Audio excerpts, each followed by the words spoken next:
For those of a certain age, the Nancy Friday books, My Secret Garden and Men in Love, are part of growing up.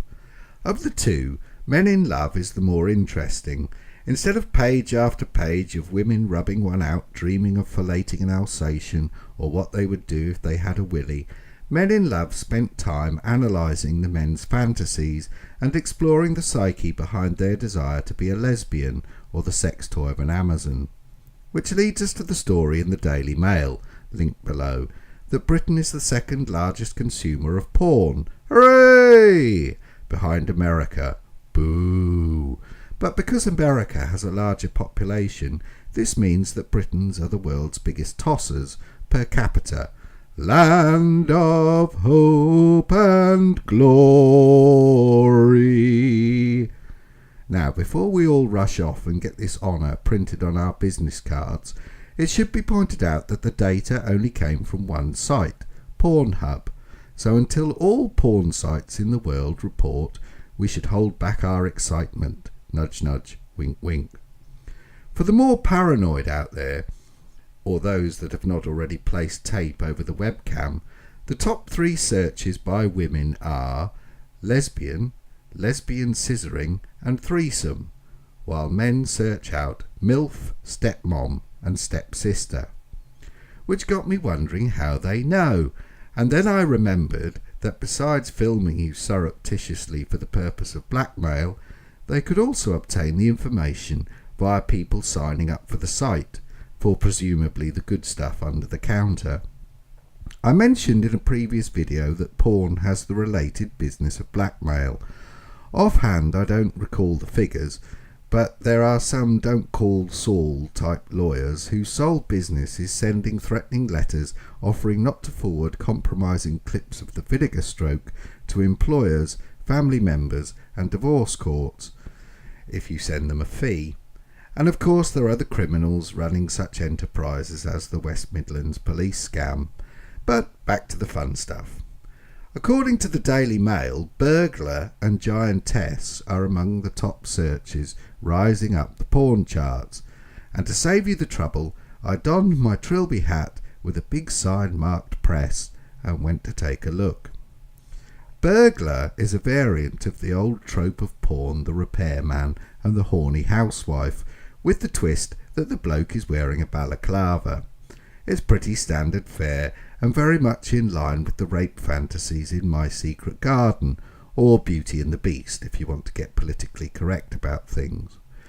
Giantess is rather a hodgepodge, cartoons, upskirt and semi-naked women sucking off an action man with a plasticine cock. I was particularly intrigued by one video that promised giantess farts on her sex slave, which consisted of a woman wearing a smile and a thong and a Barbie doll for her sex slave.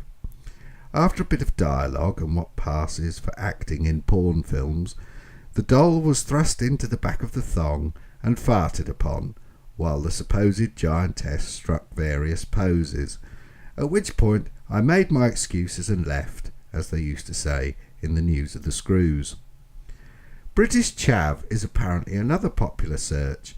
Purely in the interest of science, I took a peek, as I was interested to see if these exotic creatures keep their Burberry cap on while mating, but sadly there was no Burberry to be seen, just a succession of rather rough-looking women having sex with rather rough-looking men, which brings me to the joke, how do you know when a chav girl has had an orgasm? She drops her chips.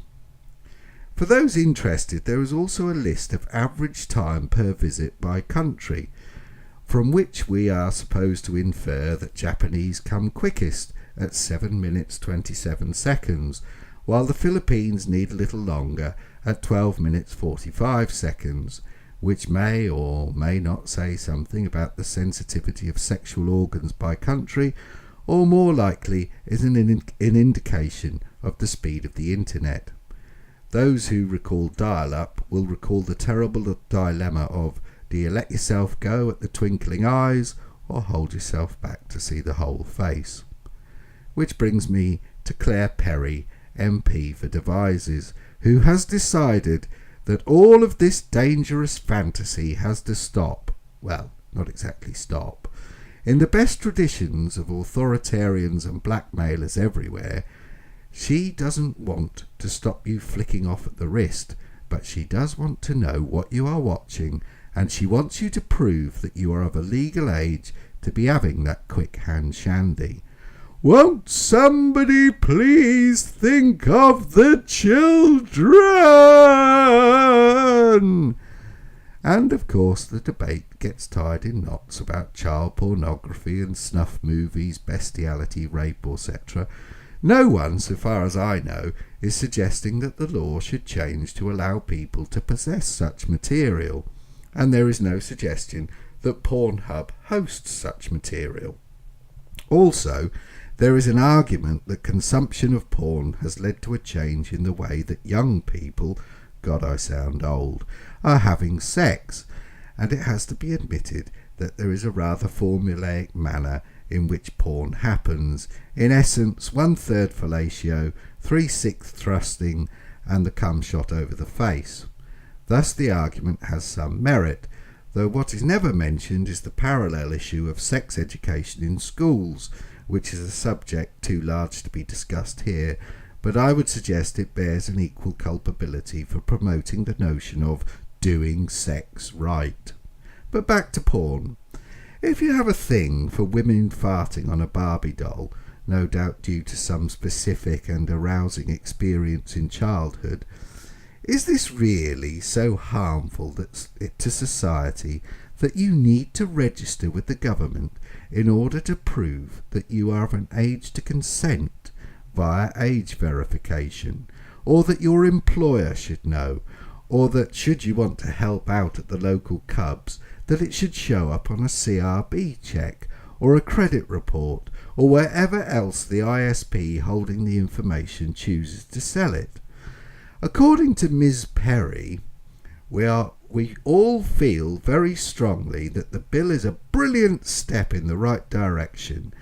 Things that were considered inconceivable 4 or 5 years ago can now be debated and legislated for. Yes, of course they can, Miss Perry. Like the rows, in hundreds of homes up and down the country when your proposed filters start demanding money from the actual West Midlands Police and starts locking computers and phones because someone looked at the Grattan website. There are some people who just don't want Britain to be the best at anything.